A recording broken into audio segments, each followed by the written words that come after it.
We wrote our first letter to him in April last year already.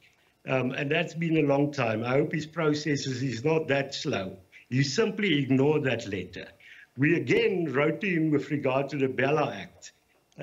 At least in that case, he mandated the team to negotiate with us.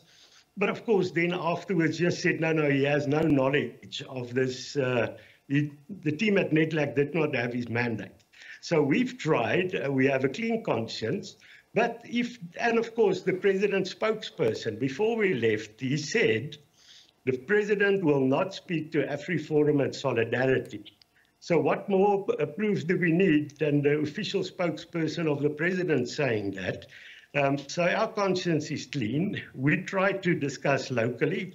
But if the president had a change of heart and he now wants to solve these issues locally, we are more than willing. We will be looking forward to enter into these discussions.